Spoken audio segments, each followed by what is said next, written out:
तो हमारा ये क्वेश्चन नंबर 22 में 113 लिख लेते हैं। और एक गांव की जनसंख्या 4000 है, को प्रतिदिन प्रति व्यक्ति 150 लीटर पानी चाहिए। एक व्यक्ति को 150 लीटर पानी की आवश्यकता है। इस गांव में 20 मीटर गुणे 15 मीटर गुणे 6 मीटर मापों वाली टंकी बनी है। इस टंकी का पानी वहां कितने दिन के लिए पर्याप्त होगा? अगर एक व्यक्ति 150 लीटर पानी पीता है तो गांव की जनसंख्या है कितनी? 4000 है।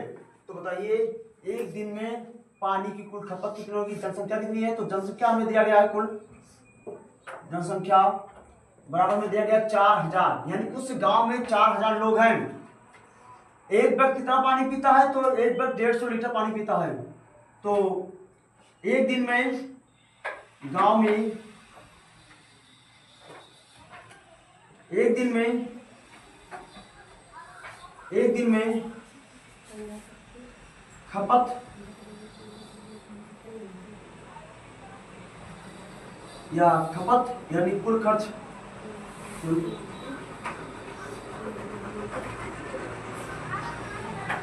खपत पानी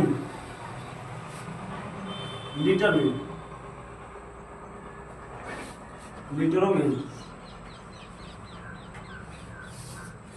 अगर एक आदमी 150 लीटर पानी पीता है तो गांव में एक दिन में कुल खपत पानी लीटरों में कितना हो जाएगा? तो 150 और गुणे 4000, 3 जीरो यहाँ पर, 1 जीरो यहाँ पर, हो जाएगा 4 जीरो और 15 चौके 60, यानी यहां से हो जाएगा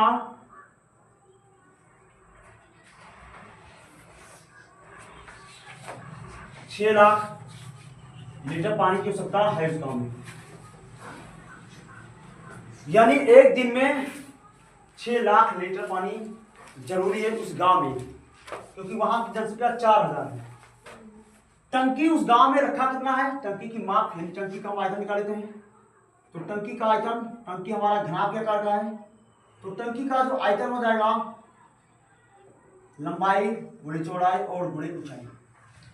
ये देखा है 20 मीटर, 20 गुणे 15 गुणे 6, तो 15 30 यानी 300 और 300 को 6 में गुणा करेंगे तो हो जाएगा 1800 मीटर क्यूब। यानी इस टंकी का आयतन आ गया 1800 मीटर क्यूब। हमें पता है 1 मीटर क्यूब बराबर 1000 लीटर क्या होता है? 1 मीटर क्यूब बराबर 1000 लीटर होता है। तो क्योंकि 1 मीटर क्यूब बराबर 1000 लीटर, यार जो हमें 1800 मीटर क्यूब दिया गया है, 1 मीटर क्यूब बराबर 1000 लीटर है, इसीलिए 1800 मीटर क्यूब बराबर कितना लीटर हो जाएगा? तो हम क्या करेंगे 1800 गुणे 1000,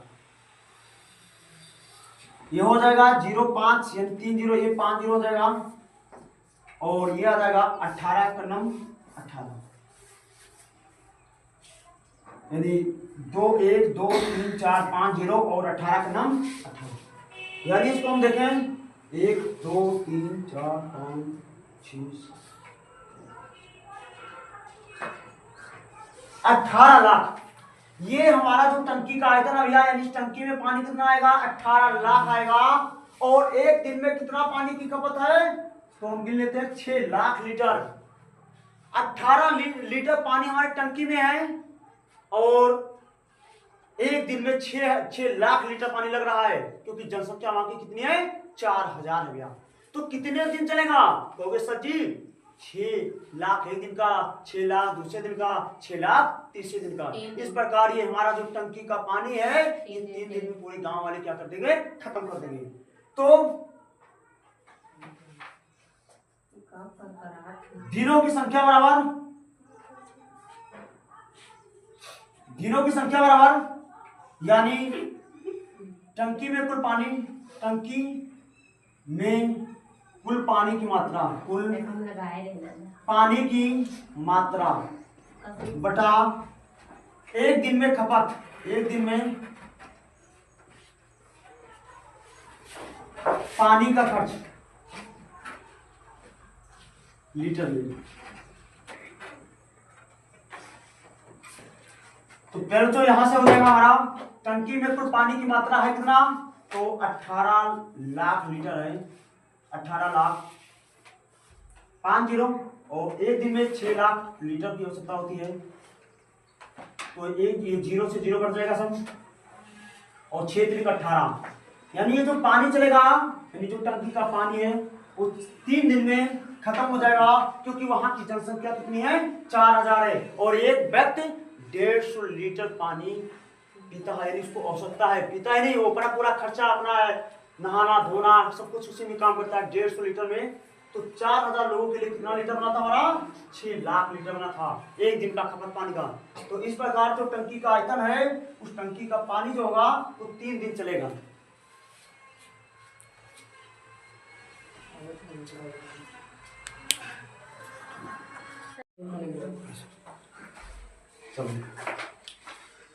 क्वेश्चन नंबर 22,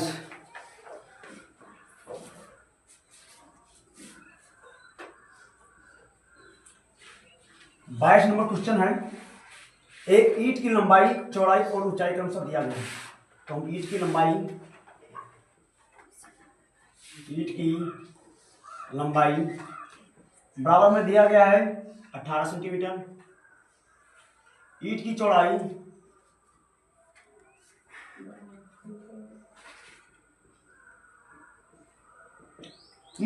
में दिया गया है 12 सेंटीमीटर और ईंट की ऊंचाई में दे रखा है, ईंट की ऊंचाई में दिया गया है, ईंट की ऊंचाई में दिया गया है 10 सेंटीमीटर, 10 सेंटीमीटर हमें दिया गया है। तो हम ईंट का आयतन निकाल लेते हैं। ईंट का आयतन निकालेंगे, ईंट जो होता है वो घनाभ के आकार का होता है। तो ईंट का आयतन निकालने यानी घनाभ का फार्मूला लगाएंगे। तो घनाभ का आयतन होता है लंबाई गुणे चौड़ाई गुणे ऊंचाई। लंबाई कितना है हमारा 18 गुणे 12 और गुणे 10। यहां से हम गुणा करेंगे तो 18 और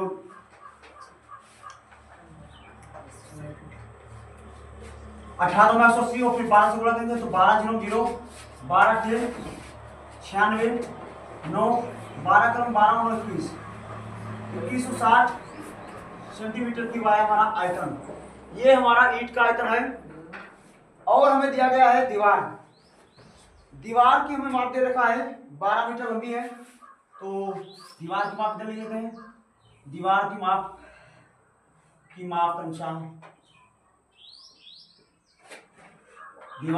अनुसार क्या क्या दिया गया है। तो दीवार की माप दिया गया है 12 मीटर, यानी लंबाई कितना देखा है 12 मीटर। 12 मीटर या 1 मीटर बराबर होता है 100 सेंटीमीटर। 12 मीटर या 12 गुणे 100 कर देंगे तो ये हो जाएगा 1200 सेंटीमीटर। इसी प्रकार हमें चौड़ाई दे रखा है हमें 6 डेसीमीटर। चौड़ाई दे रखा 6 डेसीमीटर, 6 डेसीमीटर दे रखा हमें चौड़ाई। अब डेसीमीटर को हमें मीटर में बदलना है तो हमने बताया है डेसीमीटर को मीटर में बदलने के लिए मिलीमीटर, सेंटीमीटर और डेसीमीटर। जब हम बड़ी वैल्यू को छोटी वैल्यू में बदलते हैं तो यानी डेसीमीटर को हमें बदलना है सेंटीमीटर में, तो हम क्या करेंगे 10 से गुणा। तो 6 डेसीमीटर या इसको लिख सकते हैं 60 सेंटीमीटर। इसके बाद हमें ऊंचाई दे रखा है, यानी ऊंचाई में दे रखा है कितना, तो ऊंचाई में दिया गया है 4.5 मीटर। 4.5 मीटर इसको हम सेंटीमीटर में कन्वर्ट कर लेते हैं। तो 4.5 1 मीटर में होता है 100 सेंटीमीटर, यहां से हो जाएगा 450 सेंटीमीटर। अब हम निकाल लेते हैं दीवार का आयतन। दीवार का आयतन निकालेंगे। दीवार का आयतन बराबर हो जाएगा लंबाई गुणे चौड़ाई और गुणे ऊंचाई। तो यहां से हो जाएगा हमारा लंबाई कितना है 1200, चौड़ाई हमारा 60 है और ऊंचाई हमारा 450। 1 0 2 0 और 2 4 0, 4 0 को हम पीछे रख लेते हैं इसे और फिर हम गुणा करेंगे 6 का 45 में। तो 6 पंचे 30, 3 आया 6 24 और 3 27, 270 रख देंगे 27, हासिल आएगा हमारा 0 रख देंगे, हासिल आया 27। या तो एक काम कर लेते हैं 270 4 जीरो इसको रखेंगे पहले, और 6 का 45 में गुणा करेंगे तो हो जाएगा 270, और फिर गुणा करना है 12 से। अब 12 जीरो लगाएंगे, 1 2 3 4 5 जीरो लगा लेंगे, और 12 से हम 7 में गुणा, 12 से तो 84, 8 हासिल आया, 12 24 और 8 32। तो इतना सेंटीमीटर की हमारा आ गया दीवार का आयतन। सवाल में कहा गया है कि जो दीवार का यानी जो दीवार का आयतन उसका 1/10 भाग मसाले से भरा गया है। अगर 1 यानी 10 भाग में से 1 भाग मसाले से भरा गया है तो 9 भाग हमारा क्या होगा, 9 भाग हमारा ईंट होगा। तो हम इस आयतन का निकाल लेते हैं कि ईंट कितना, यानी इस आयतन का दीवार के आयतन का, दीवार जो बना है वो 10 भाग में से 9वां भाग है। ये दीवार का आयतन और गुणे 9/10। ये 9/10 इसलिए करना पड़ा क्योंकि 1/10 भाग मसाले से भरा गया है, तो 9 भाग हमारा ईंट से बना हुआ दीवार। तो दीवार का आयतन में दिया गया है, ये हो गया प्रश्न अनुसार। दीवार का आयतन आया हमारा 324, और इसके बाद 5 जीरो, और गुणे 9/10, 0 से 0 कट जाएगा और गुणा करेंगे तो 9 जीरो 0, और कितने जीरो, 1 2 3 4 जीरो लगाएंगे, और 9 चौके 36, 3 आया, 9 3 18, 3 21, 2 आया, और 9 3 27 और 2 29। ये आ गया हमारा दीवार का आयतन जो केवल ईंट से बना है। हमें निकालना ईंटों की संख्या, इस दीवार को बनाने में कुल कितने ईंट लगे। तो प्यारे बच्चों हम इधर बता देते हैं, ईंटों की संख्या निकालना है। तो ईंटों की संख्या निकालने के लिए फॉर्मूला, ईंटों की संख्या बराबर, ईंटों की संख्या जो होगी वो कुल आयतन, आयतन कितना है तो दीवार का आयतन, दीवार का आयतन